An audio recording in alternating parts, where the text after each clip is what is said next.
We are continuing our trip to Hong Kong by checking into our hotel on Kimberley Road. To recap, part 1 was the trip from airplane to airport to Tsim, Tsui, and now we're just walking straight ahead to get to the Kimberley Hotel. So down the road is where we came from, and here is the hotel. It's one of the more established accommodations in the area, meaning it's been around for many years now. Our family has stayed here multiple times in the past as well, though we do also stay in other hotels within TST depending on the best deals we can get. I was comparing prices from Booking.com, Agoda, TripAdvisor, etc. and I noticed that one site may publish the seemingly cheapest nightly rates at first but is actually more expensive than another site once taxes and fees are calculated upon checkout. So be sure to compare the prices after taxes and fees. Klook ended up as the cheapest hotel booking site at the time since there was a credit card promo code. I'll link it in the description box if you want to check it out.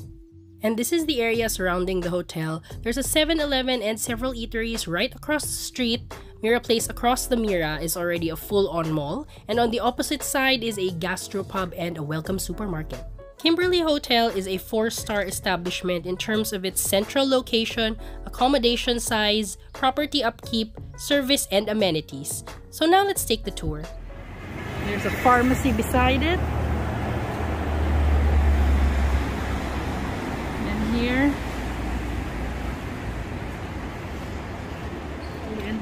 fairly easy to enter and exit the hotel with luggage, stroller, or wheelchair as it's a ramp-type entrance, so that's a big plus. On the right side is where you can check your luggage with them before check-in time or if you've already checked out and want to do last-minute shopping before the flight home. A car area for if you have airport transfer, elevators, and then there's a mezzanine level which you're going up to.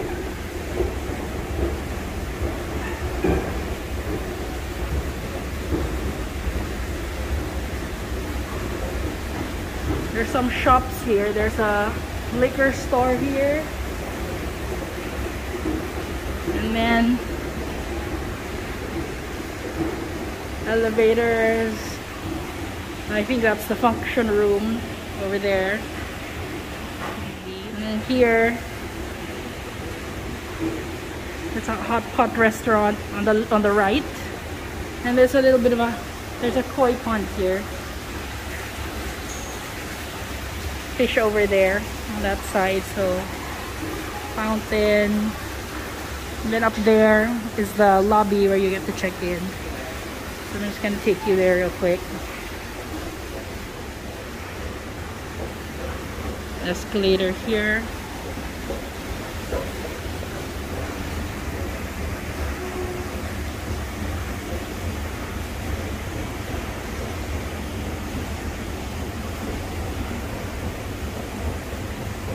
So this is the lobby. This is the coffee house. I think it's also the buffet, breakfast buffet area. Washrooms for guests. We got a cake display. Then that's what the buffet looks like, only of course it's late in the afternoon, so it's not set up yet for the later service. And then, so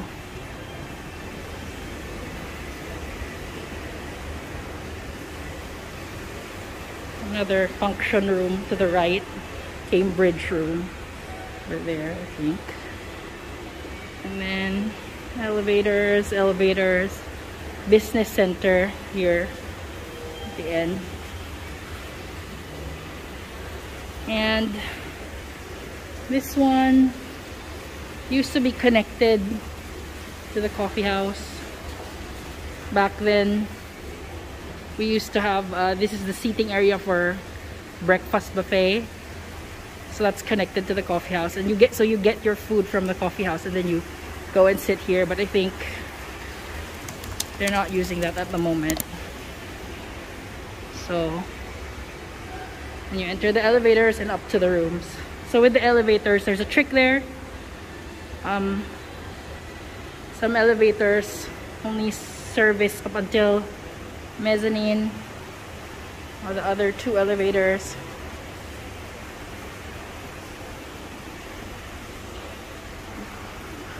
go ground or basement. Now let's do the room tour. We booked a standard non-smoking room with a request for 2 single beds, which they accommodated, and the room they gave us was at the leftmost side of the building. We didn't avail of the breakfast anymore, figuring we'd just buy basic breakfast stuff like bread and coffee at the nearby welcome. But they did provide complimentary sachets of instant coffee and tea bags, as well as bottled water. They replenished these daily. There was also an electric kettle.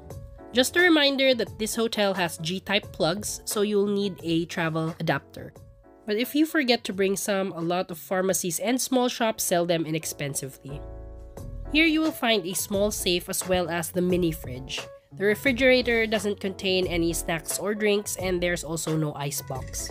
By the way, my apologies for the lighting situation. We checked in late in the afternoon, so there wasn't a lot of natural light coming from the window anymore. So this is my camera struggling a little bit with the room's warm lighting. It doesn't look this yellow in real life. It's more of an auto white balance adjustment on my phone. To get a better idea of the actual lighting, do check out the traveler photos of Kimberley Hotel on TripAdvisor. There's a flat screen TV on the right, and you can see that the interestingly shaped windows from the outside look like this on the inside. There's another power outlet near the desk, and between the desk and bed is a table where you can place your luggage for packing. The beds are comfortable with spring-type mattresses with medium firmness. And the room size is already considered big by Hong Kong standards. On this wall is the air conditioning controls, and below that is another power outlet. Another plus for Kimberley Hotel is the bathroom size. There are other hotels here that have maximized room sizes but have cramped bathrooms. Luckily, this isn't one of them. There's a hairdryer mounted to the wall, though the blast of air coming from it is so-so. Beside the toilet is the shower with a full-sized bathtub. The water pressure is nice and strong, and the water heats up fast. As we exit the bathroom and head for the door, there's a small closet space here. There aren't any big drawers here, save for the one found in the table beside the desk. So this is the primary storage space where you can grab some extra pillows and also store some luggage. Here's what you can see through the window during the daytime. Over there is Mira Place, the mall I mentioned earlier. They've got a rooftop deck over there. And then the building directly across from us seems to be a general commercial use building. Not a lot of activity coming from the upper floors, so it is peaceful at night.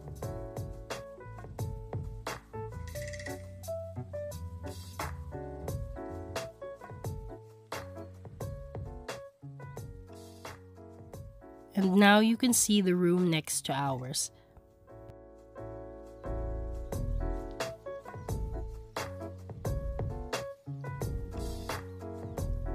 Now for some street view.